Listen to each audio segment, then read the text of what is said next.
vamos a presentar un documental sobre un conflicto que es presentado normalmente como un buen ejemplo de cómo un David puede vencer a un Goliat. La Guerra de Invierno, conflicto ocurrido en el año 1939 en el que la entonces Unión Soviética intentó invadir la pequeña Finlandia. ¿Quieres saber todos los detalles de cómo Finlandia logró mantener su independencia a pesar de enfrentarse a un coloso militar para la época? Quédate conmigo y te lo enseño. Para entender el conflicto surgido durante la Guerra de Invierno, hay que remontarnos un poco a la historia de Finlandia. Finlandia como nación es de creación relativamente reciente. A pesar de estar dentro del espacio europeo, es una nación que no empezó a existir como independiente en sí hasta entrado prácticamente el siglo XX. Durante muchos años, el territorio de Finlandia fue objeto de disputa entre los imperios de Rusia y Suecia desde la Edad Media hasta el siglo XIX por diversas razones que tienen que ver con el territorio que vamos a mencionar a continuación. Durante todo el siglo XVIII hasta principios del siglo XIX, las disputas territoriales entre Suecia y Rusia fueron bastante frecuentes a lo largo de todos los territorios que se encuentran alrededor del mar Báltico. Sin embargo, hay uno que tiene especial importancia para Rusia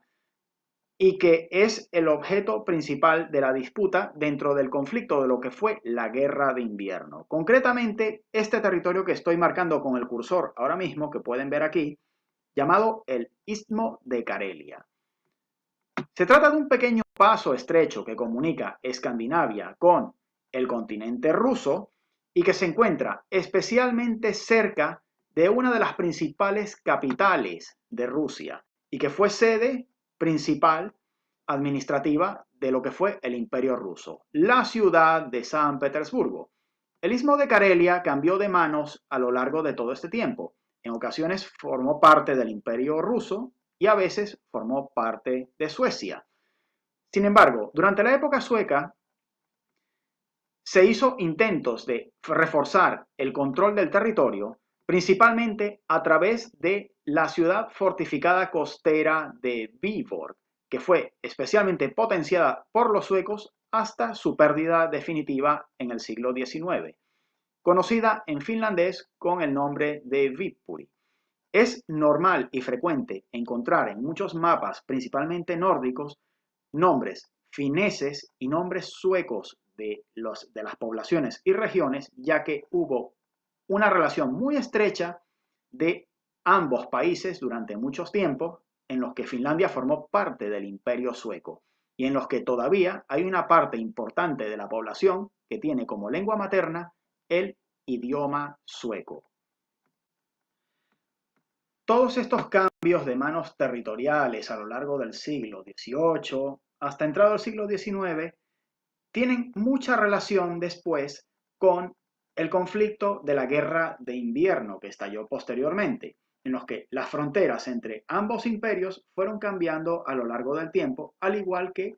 los orígenes de las poblaciones que se asentaban en los territorios ocupados. Sin embargo, el punto de inflexión llegaría en el año 1807 con el Tratado de Tilsit firmado entre Napoleón Bonaparte y el zar Alejandro I de Rusia, en el que acuerdan que intentarán forzar a Suecia a entrar en lo que entonces era el bloque continental, un bloqueo continental totalmente europeo, promovido principalmente por Napoleón Bonaparte para intentar derrotar a Gran Bretaña para la época. Como consecuencia inmediata del Tratado de Tilsit, existieron una serie de intentos más o menos diplomáticos de convencer a Suecia de unirse al bando del bloque continental. Todos estos intentos fracasaron debido en parte a que a nivel interno se conocía la verdadera capacidad del ejército sueco de la época. Hay que entender que para esa época la Suecia de entonces no era la Suecia de ahora. Era un país rural, bastante pobre, en el que los soldados suecos normalmente vivían alojados en pequeñas cabañas de madera con un pequeño huerto que ellos mismos tenían que cosechar para poder ganarse la subsistencia. El salario que tenían era bastante bajo y normalmente si ellos morían en combate, sus familias eran desalojadas de estas cabañas, razón principal por la que se dio la situación que vamos a describir posteriormente. Los intentos diplomáticos por convencer a Suecia fracasaron. Por lo tanto, se dio al final el intento de invasión de Suecia en el año 1808, en los que el zar Alejandro atacó la zona de la Finlandia sueca y Napoleón, por su parte, ejerció presión a través de Dinamarca, amenazando a Suecia por su flanco sur. El plan del ejército sueco fue retirarse de las zonas de costa que consideraban indefendibles y replegarse hacia el interior, dejando principalmente la fortaleza que ellos esperaban que iba a ser la punta de lanza de su defensa, la fortaleza de Sveaborg. Sveaborg hoy en día es conocida con el nombre de Suomenlinna en finlandés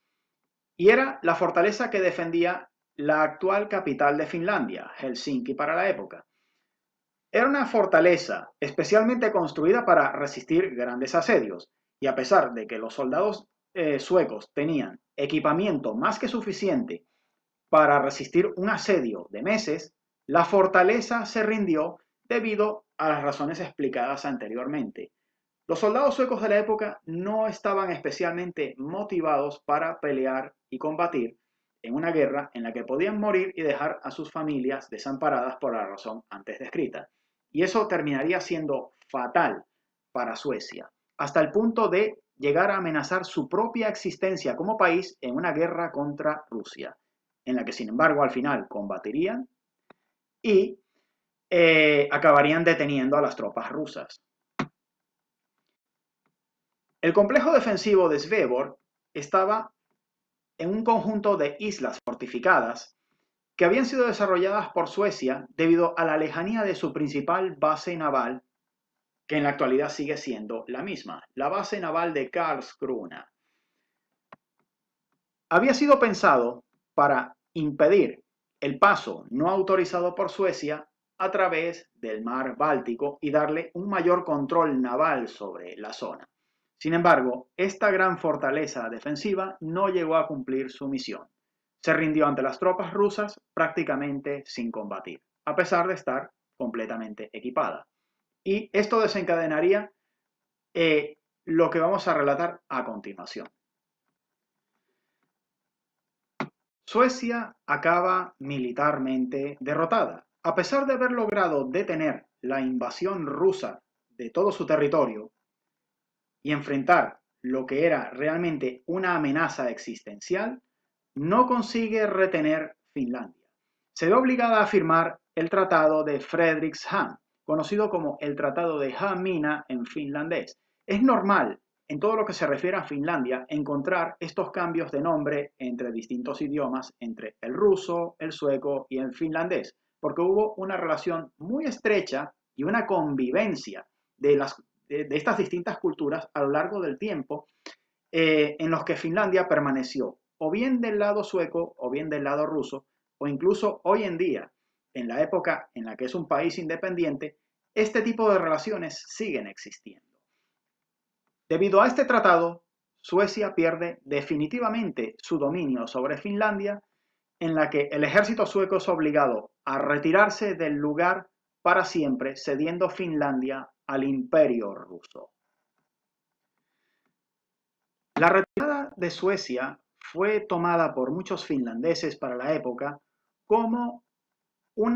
con una sensación realmente de abandono por parte de Suecia, ya que realmente se presentó poca resistencia por parte de las tropas suecas para impedir la invasión rusa del territorio. Sin embargo, a pesar de tener un nuevo ocupante, cuyo inicio comenzaría con el zar Alejandro I de Rusia, lograron mantener la autonomía amplia que tenían ya con el reinado de Suecia sobre el territorio. Lograron mantener lo que se llama la Constitución Gustaviana, que fue un conjunto de leyes territoriales que ya había dejado el soberano sueco para la época, y por su parte, el zar de Rusia se comprometió a respetar la religión, costumbres, idioma e incluso leyes y autonomía que ya tenían con los suecos para antes de la dominación rusa. Y esta situación permaneció así prácticamente hasta principios del siglo XX, mientras permanecieron dentro de lo que era el Imperio ruso. En general, toda esta situación facilitó a Finlandia mantener una identidad y cultura propias, poco comunes, que marcarían después su nacimiento como nación, después de los acontecimientos que vamos a mencionar a continuación. Sin embargo, no he mencionado todo lo que he dicho ya anteriormente al azar. Lo he hecho para que puedan entender lo que viene a continuación. Una vez iniciado el dominio ruso sobre Finlandia, el zar Alejandro I, como una forma de garantizar esta autonomía que había prometido a los finlandeses, crea una entidad política absorbida dentro del Imperio ruso al que llaman el Gran Ducado de Finlandia, en el que el duque era el mismo zar de Rusia. Y esta situación permanecería así hasta el final del Imperio ruso a principios del siglo XX, por los motivos que vamos a mencionar ahora más adelante. Sin embargo, como pueden ver en este mapa ruso de la época, los territorios de Finlandia, comparativamente con los actuales, eran mucho más amplios. Los límites políticos de Finlandia fueron cambiados por el zar de Rusia en la época, en los que el istmo de Karelia, que para la época de la invasión rusa de Finlandia ya no formaba parte del Imperio sueco, fue absorbido por el Gran Ducado de Finlandia, y esto, junto con otros territorios que fueron cedidos a Finlandia como nueva entidad política, serían después motivo del conflicto que seguiría más adelante durante la Guerra de Invierno. Y ahora atención a todo lo que voy a decir, porque sirve de explicación no solamente para lo que ocurrió en Finlandia durante la Guerra de Invierno, sino para entender los conflictos territoriales que tiene la actual Federación Rusa con países que ahora son independientes y que en algún momento formaron parte del Imperio Ruso, como es, por ejemplo, el caso de Ucrania. Sin embargo, eso será objeto de otro vídeo. Ahora nos centraremos en la Guerra de Invierno. En 1917 estalla la Revolución Rusa, en la que los bolcheviques deciden establecer un gobierno de corte republicano y derrocar la monarquía dirigida por el zar de Rusia. La unión política entre Finlandia y el Imperio ruso estaba basada en una relación personal, en la que el zar, la existencia del zar como monarca, era lo que garantizaba esa unión. Al desaparecer legalmente el zar como el dirigente de Rusia, legalmente Finlandia se había quedado sin soberano y sin gobierno. Legalmente la unión con Rusia había desaparecido. Y este es el momento en el que los nacionalistas finlandeses, que ya desde los tiempos de lo que consideraban el abandono sueco del territorio, acariciaban posibilidades de independencia, pues aprovecharon la gran inestabilidad política y el caos creado por la Revolución Rusa para declarar la independencia el 6 de diciembre de 1917, en los que, para suerte de ellos, existía un gobierno de lo que empezaba a ser la Unión Soviética, que emitió este comunicado de reconocimiento de la independencia de Finlandia de los antiguos territorios del Imperio ruso. Sin embargo, las cosas no se quedarían así de manera tan simple, ya que hubo una gran inestabilidad militar y política en todos los territorios que pertenecieron al Imperio ruso después de la caída del zar y que desembocaron, en el caso finlandés, en la Guerra Civil de Finlandia, entre dos principales bandos, el bando bolchevique y lo que se llamaba el bando blanco. El bando blanco, que era el no comunista, logró imponerse sobre el bando bolchevique, que pretendía la reincorporación de Finlandia a los antiguos territorios rusos, o lo que empezaba a ser la Unión Soviética. Las pretensiones bolcheviques en Finlandia fracasaron. Los blancos, al mando del mariscal Mannerheim, consiguieron imponerse y mantener la independencia de Finlandia, que sin embargo no estaría completamente exenta de problemas, ya que existirían después una serie de negociaciones sobre territorios que acabarían desembocando en la Guerra de Invierno. Durante la Guerra Civil Finlandesa hubo apoyo de la Unión Soviética al bando bolchevique, mientras que el bando blanco, dirigido por Mannerheim, quien sería el dirigente del país de cara al futuro, contó con el apoyo alemán. La realidad es que el devenir de la guerra civil acabó después creando una situación que sería motivo de futuros desacuerdos entre la Unión Soviética y Finlandia, que no serían resueltos de manera parcial hasta el año 1920 con la firma del Tratado de Tartu, en el que, por los devenires que había ocurrido durante la guerra, los finlandeses habían ocupado las zonas que se encuentran en verde, aquí abajo que estoy señalando, de Repola y Porajärvi, y los soviéticos, por su parte, habían logrado ocupar la zona de Petsamo. Esta situación sería corregida con el Tratado de Tartu, en el que los soviéticos devolvieron la región de Petsamo, que tenía la particularidad de tener el único puerto sin hielos de toda la zona de la Laponia, mientras que los finlandeses, por su parte, devolvieron las zonas de Repola y Porajärvi que habían ocupado anteriormente. Sin embargo, la firma de este tratado no resolvería los problemas y la desconfianza mutua que había entre las dos partes.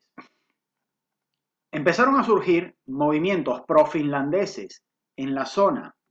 del Istmo de Karelia, que aún quedaba del lado soviético, para intentar incorporarse a Finlandia, y por su parte, el gobierno soviético seguía apoyando sectores como el Partido Comunista de Finlandia para intentar que éste llegara al gobierno del país y reincorporarlo al territorio de lo que ahora era la Unión Soviética. Toda esta situación provocó una serie de problemas que se intentaron resolver después con un pacto de no agresión firmado en el año 1932, en el que ambas naciones se comprometían a no agredirse una a la otra. Hay que entender que este tratado se hizo en un momento en el que la Unión Soviética tenía problemas militares en sus territorios orientales, concretamente con el Imperio de Japón. Por lo tanto, debido a los devenires políticos y militares de esa época, este tratado sería firmado como un intento de garantía a Finlandia de su integridad territorial, en la que ya en 1920 se había reconocido que los límites territoriales que serían respetados serían los que pertenecían al antiguo ducado de Finlandia en tiempos de la Rusia zarista. Sin embargo, esto acabaría no siendo así, principalmente por la desconfianza del dirigente soviético de la época, Joseph Stalin, que veía con muy malos ojos los movimientos pro-finlandeses en la zona, que además eran apoyados de manera subrepticia, más o menos encubierta, por parte de Finlandia. La relación entre Finlandia y la Unión Soviética seguiría siendo tensa a lo largo de la década de los años 30. Sin embargo, en 1939 ocurren dos acontecimientos que marcarían las condiciones que Joseph Stalin, el dirigente soviético, consideraba propicias para iniciar una ocupación de la actual Finlandia. En el año 1939, en el mes de agosto, se firma el pacto Molotov-Ribbentrop, en el que la Unión Soviética y la Alemania nazi acuerdan no agredirse una a la otra y se dividen una serie de territorios europeos, de países que en aquel momento eran independientes, como esferas de influencia. El pacto Molotov-Ribbentrop es utilizado como supuesta prueba de que en realidad la Unión Soviética pretendía anexar toda Finlandia e incorporarla a su territorio en el momento en que inició la Guerra de Invierno. La realidad es que esa es una versión que en la actualidad está siendo contestada por historiadores revisionistas, que en época moderna no han logrado encontrar evidencia sustancial que indique que en su momento la Unión Soviética o incluso el propio Joseph Stalin tuvieran esa intención manifiesta de invadir todo el territorio finlandés. Sin embargo, se trata de una cuestión que es objeto de debate histórico dentro de los académicos y en el cual no vamos a entrar aquí. Sencillamente nos encargamos de reseñarlo. Poco después de la firma del tratado Molotov-Ribbentrop, de este pacto, viene el conflicto que inicia oficialmente la Segunda Guerra Mundial a nivel histórico, la invasión de Polonia. Comienza la invasión por parte de las tropas alemanas a través de la frontera polaca mediante tácticas de guerra relámpago. Por su parte, el ejército soviético más tarde iniciaría también la agresión por la frontera oriental. Polonia cae derrotada en un mes ante una agresión por dos potencias militares que eran de las más grandes de la época en una guerra de dos frentes. Cae inevitablemente derrotada y esto es considerado como Stalin lo que allana el camino para empezar sus operaciones militares hacia Finlandia. Derrotada Polonia, la Unión Soviética inicia lo que parece haber sido una política de ocupación de territorios a lo largo del mar Báltico, en muchos casos países que en su momento ya eran independientes, confiando en el pacto Molotov-Ribbentrop, en los que, en principio, la amenaza alemana por parte de la zona del frente occidental era inexistente. Los soviéticos proceden a una ocupación de facto de las repúblicas bálticas de Lituania, Letonia y Estonia, que se mantendría prácticamente hasta el final de la Unión Soviética, e inician también preparativos militares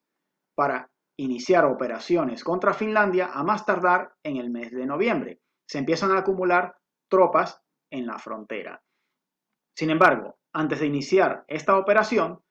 se intenta intimidar de alguna manera a Finlandia de forma más o menos diplomática, en las que se les convoca a una reunión, en las que se les pide enviar a un representante de su gobierno y en la que se les pide la cesión total o parcial de tres territorios concretos. Primero, la península de Ribachi, que es esta que tenemos en rojo, ubicada en la zona de Laponia y muy cerca del puerto de Petsamo, que habían obtenido en el año 1920. Toda la zona finlandesa del Istmo de Karelia, hasta aproximadamente unos 20 o 30 kilómetros de la ciudad de Viborg, y se pedía el arrendamiento de la península de Hanko, una zona que se encuentra ya más dentro del territorio finlandés, en las que se les pedía un arrendamiento de 30 años en los que debían permitir la instalación de una base militar soviética en ese territorio. Al principio, el ultimátum soviético dividió al gobierno finlandés ante el temor de, evidentemente, una guerra con la Unión Soviética. Sin embargo, al final consensuaron posiciones y rechazaron la propuesta soviética en las que se les ofrecía como contrapartida la devolución de los territorios que habían cedido anteriormente en el año 1920 y que en principio duplicaban la cantidad de territorio que se les estaba pidiendo ceder.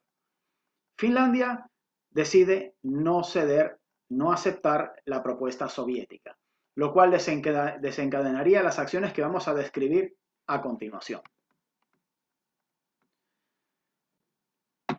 La intimidación por vía diplomática a Finlandia fracasa. Por lo tanto, se ejecuta la siguiente parte del plan. Ocurre lo que se conoce hoy en día como el incidente de Mainila, un puesto fronterizo soviético de la época que acaba bombardeado por artillería. En un principio se acusa del incidente a los finlandeses. Sin embargo, historiadores revisionistas, tanto finlandeses como rusos, han estudiado el incidente y llegaron a la conclusión de que había sido una operación de bandera falsa hecha por el servicio secreto soviético de la época, el NKVD, para justificar el avance de las tropas del Ejército Rojo hacia el país.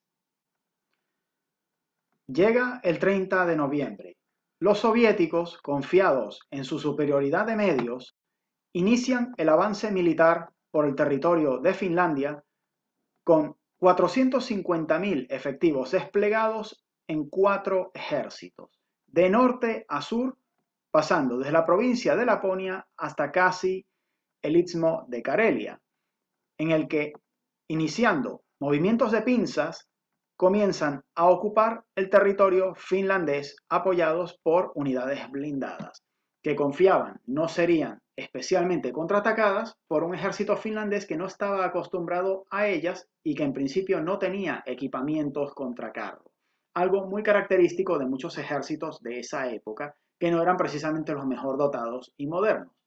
Sin embargo, el ejército soviético cometió una serie de errores que estuvieron muy relacionados con las purgas de Stalin en los años 30, en los que muchos oficiales competentes fueron ejecutados y por lo tanto muchos no se atrevieron a contradecir lo que ya se preveía como un posible desastre militar. Las unidades soviéticas no habían sido equipadas con material de invierno, en un momento en el que tenían que realizar combates en el mes de diciembre, que en una zona como esta, cercana al Polo Norte, es especialmente frío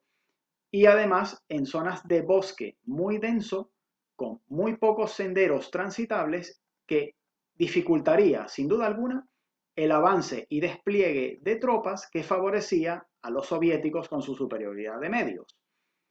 Todo esto acabaría siendo aprovechado por el ejército finlandés, del cual explicaremos el despliegue más adelante.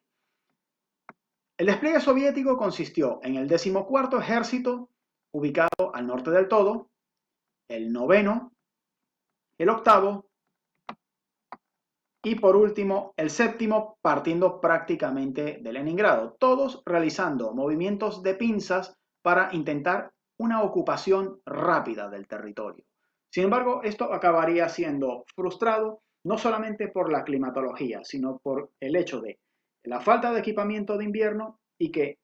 la maquinaria militar soviética no era tan efectiva como se esperaba. Los tanques de aquella época eran lo que hoy se consideraría tanques ligeros, que no tuvieron el rendimiento esperado en esas condiciones climáticas y que resultaron relativamente fáciles de neutralizar por las tropas finlandesas, como demostraremos más adelante.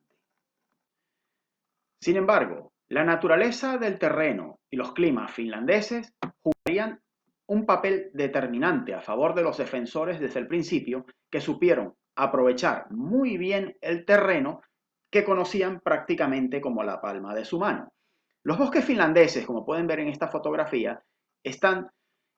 atravesados por cursos de agua prácticamente por todas partes y son bastante densos, muy poco transitables, especialmente en invierno. Para la época tenían pocos pasos transitables de carreteras que les permitían concentrar la fuerza necesaria para neutralizar al enemigo en pasos relativamente estrechos y pequeños mediante las tácticas del motti que explicaremos más adelante, utilizados por la infantería ligera finlandesa de la época, con una larga tradición en este tipo de combates, especialmente en bosques como este que pueden ver en la fotografía, atravesados además por cursos de agua, como estos lagos que tenemos aquí, que en el año 1939, que fue un año especialmente frío, se congelaban y los hacían transitables. Sin embargo, esto era algo que jugaba a favor de personas que conocieran especialmente el terreno y que ya sabían cuáles eran los pasos transitables en estos cursos de agua, cosas que iban ya en contra de un invasor mal equipado para la guerra de invierno, como ya mencionamos más atrás. A todo esto hay que añadirle que las posibilidades de guerra con la Unión Soviética no era algo que los finlandeses ya no contemplaran desde el principio. Bien desde el año 1918, bajo la dirección del mariscal Mannerheim, los finlandeses ya habían previsto posibilidades de guerra o enfrentamiento armado menor con la Unión Soviética, que esto podía ocurrir en algún momento u otro. Bajo la dirección de este hombre se estableció todo un sistema defensivo previendo esta posibilidad. Todo el sistema de defensa finlandés giró principalmente en torno a una línea fortificada conocida con el nombre de la línea Mannerheim. Una fortificación que aprovechó de manera muy especial la naturaleza del terreno de los bosques finlandeses y que fue especialmente efectiva junto con las tácticas de guerrilla utilizadas por la infantería ligera finlandesa. En total, los finlandeses nunca lograron movilizar más de 200.000 efectivos mediante sus recursos propios y carecían del material militar que sí tenían los soviéticos. Sin embargo, a pesar de ser superados en número de efectivos y en armamento, los finlandeses no se descorazonaron. Desde un principio, la causa finlandesa fue considerada como una causa justa en muchos países, por lo que empezó a llegar una ayuda relativamente inesperada de voluntarios extranjeros que se sumaron a las fuerzas finlandesas para defender el territorio. Aunque la ayuda de voluntarios extranjeros no llegó a ser determinante para que al final Finlandia conservara su independencia, sino más bien fue pues su planificación militar y el haber tenido una dirección adecuada en sus tropas, sí fue algo que fue determinante para determinar un final relativamente rápido del conflicto, que desembocaría después en otras guerras que no son objetivo de este vídeo, como por ejemplo la guerra de continuación. Los finlandeses habían previsto como punto más probable de ataque por parte de la Unión Soviética la zona del Istmo de Karelia, para lo cual desde 1918 se planificó la construcción de lo que se conoce como la línea Mannerheim, línea fortificada que aprovechó al máximo el terreno para economizar recursos y materiales, aprovechando principalmente cursos grandes de agua que atravesaban los bosques finlandeses en la zona, que eran intransitables tanto en épocas de verano como en invierno. Recordemos que durante el invierno dijimos que los cursos de agua se congelaban y hacían algunos pasos transitables por encima de los cursos de agua. Esta situación ya había sido prevista por los finlandeses y lo hicieron en zonas en las que bien fuera verano o bien fuera invierno, los cursos de agua realmente no lo eran. O en el caso de que lo fueran, los propios finlandeses ya se encargaban de hacerlos intransitables, sencillamente destruyendo las posibles placas de hielo que lo permitiesen. Aunque normalmente esto no fue el caso. Fue una línea fortificada que pasó de un extremo a otro del istmo de Karelia, basando el eje de la defensa de las reservas finlandesas en la pequeña ciudad de Viipuri, o Viborg, como se conoce también en sueco, que era desde la que se enviaban los refuerzos principales de la escasa artillería y material antitanque que pudiera tener el ejército de Finlandia para la época. Algo que era muy común en muchos ejércitos de la época, en las que los materiales blindados eran una novedad relativa en los frentes de batalla. Muchos ejércitos no estaban equipados con esto, principalmente de países que eran relativamente pobres, como era el caso de la Finlandia de esa época. Materiales como el hormigón eran escasos en la Finlandia de la época. Sencillamente, Finlandia no se podía permitir construir una línea fortificada basada en líneas hechas con hormigón o concreto. Así que los búnkeres que se hicieron con este material aprovecharon al máximo la naturaleza rocosa del terreno, y eso sí, los que se hicieron fueron sólidamente construidos, como en el caso de esta fotografía. Sin embargo, la mayor parte de la línea fortificada estuvo formada por trincheras cavadas dentro del terreno, que también aprovechaban la naturaleza rocosa de los bosques finlandeses, reforzándolas principalmente en zonas donde los cursos de agua mencionados anteriormente no daban la ventaja al defensor. Hay que decir que la naturaleza del terreno jugó a favor de los finlandeses desde el principio, y fue uno de los factores para los que sus tácticas de guerrilla funcionaron bastante bien en muchos aspectos, y como lo supieron aprovechar por el conocimiento grande que tenían del terreno, ya que vivían en él, les permitió su objetivo principal, que no era tanto derrotar a la Unión Soviética, cosa que ya eran conscientes desde el principio no era posible, sino lograr hacer la invasión de Finlandia inviable y mantener su independencia como país para no ser absorbidos dentro de la Unión Soviética. Toda la defensa de Finlandia estaba basada principalmente en su infantería ligera, conocida con el nombre de Sissi, que formaban regimientos en los que principalmente en la Finlandia de la época se trataba de campesinos acostumbrados a la caza y al esquí de fondo, y que desde hacía mucho tiempo, ya desde la época del Imperio Sueco, estaban acostumbrados a la lucha con el uso de esquíes y técnicas de esquí de fondo.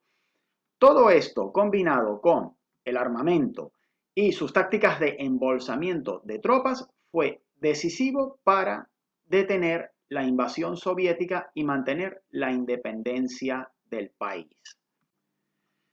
Una de las grandes novedades en este conflicto fue el uso generalizado de lo que hoy en día conocemos como el cóctel Molotov, bomba incendiaria realizada con algún líquido o material inflamable, utilizado principalmente como arma antipersonal y sobre todo arma contra vehículos acorazados y blindados. Aquí tenemos una versión desarrollada por la fábrica de alcoholes de Finlandia en la época para su uso por parte del ejército finlandés, que carecía de material antitanque adecuado. Sin embargo, lograron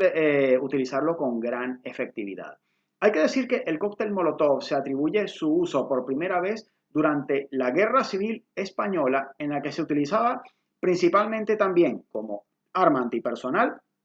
y como arma contra los vehículos acorazados o blindados que había durante el conflicto. Recordemos también que en la Guerra Civil Española participaron muchos voluntarios extranjeros en la defensa de uno u otro bando.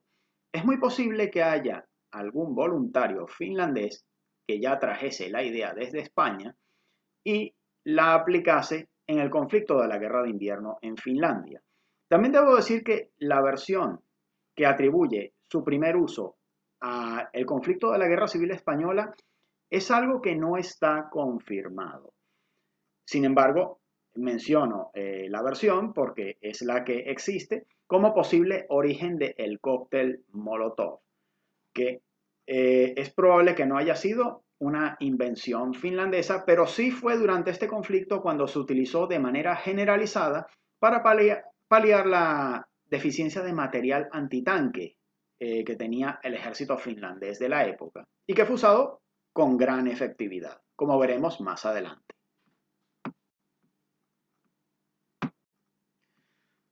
Los finlandeses, conscientes desde el principio de su inferioridad material y numérica, desarrollaron un concepto de defensa en profundidad en la que dejaban avanzar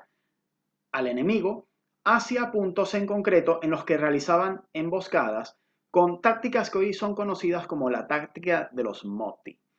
Motti en finlandés significa grandes cantidades de madera apilada, haciendo referencia a la densidad de los bosques y la madera caída que había en ellos, especialmente en invierno.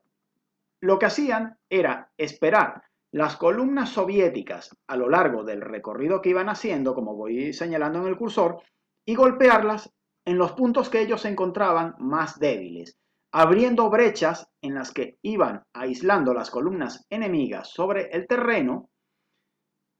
haciendo difícil su avance y cortando las líneas de comunicaciones entre ellas. Después las embolsaban y las iban atacando hasta reducir el número de efectivos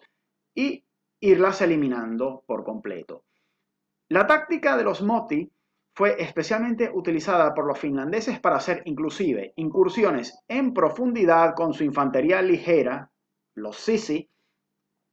hasta entrar de manera incluso profunda dentro del territorio ya considerado propiamente soviético para cortar las líneas de abastecimiento a estas tropas. Sencillamente el frío, el hambre y el constante martilleo que se realizaba a las tropas soviéticas desde hasta 4 puntos distintos era lo que facilitaba la destrucción de las líneas enemigas, de las tropas enemigas, mejor dicho, especialmente cuando lograban embolsarlas en grupos relativamente pequeños. Sin embargo, hay que decir que la resiliencia, es decir, la capacidad de adaptación de las tropas soviéticas en ese sentido fue muy alta y hubo lugares en los que lograron resistir hasta el final del conflicto a pesar del desgaste ocasionado por las tropas finlandesas mediante el uso de estas tácticas.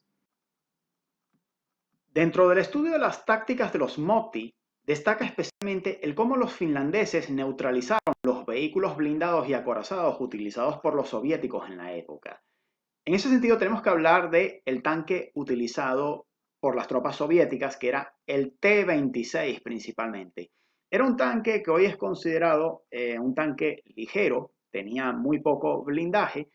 y que fue fácilmente neutralizable por las tropas de infantería ligera finlandesas.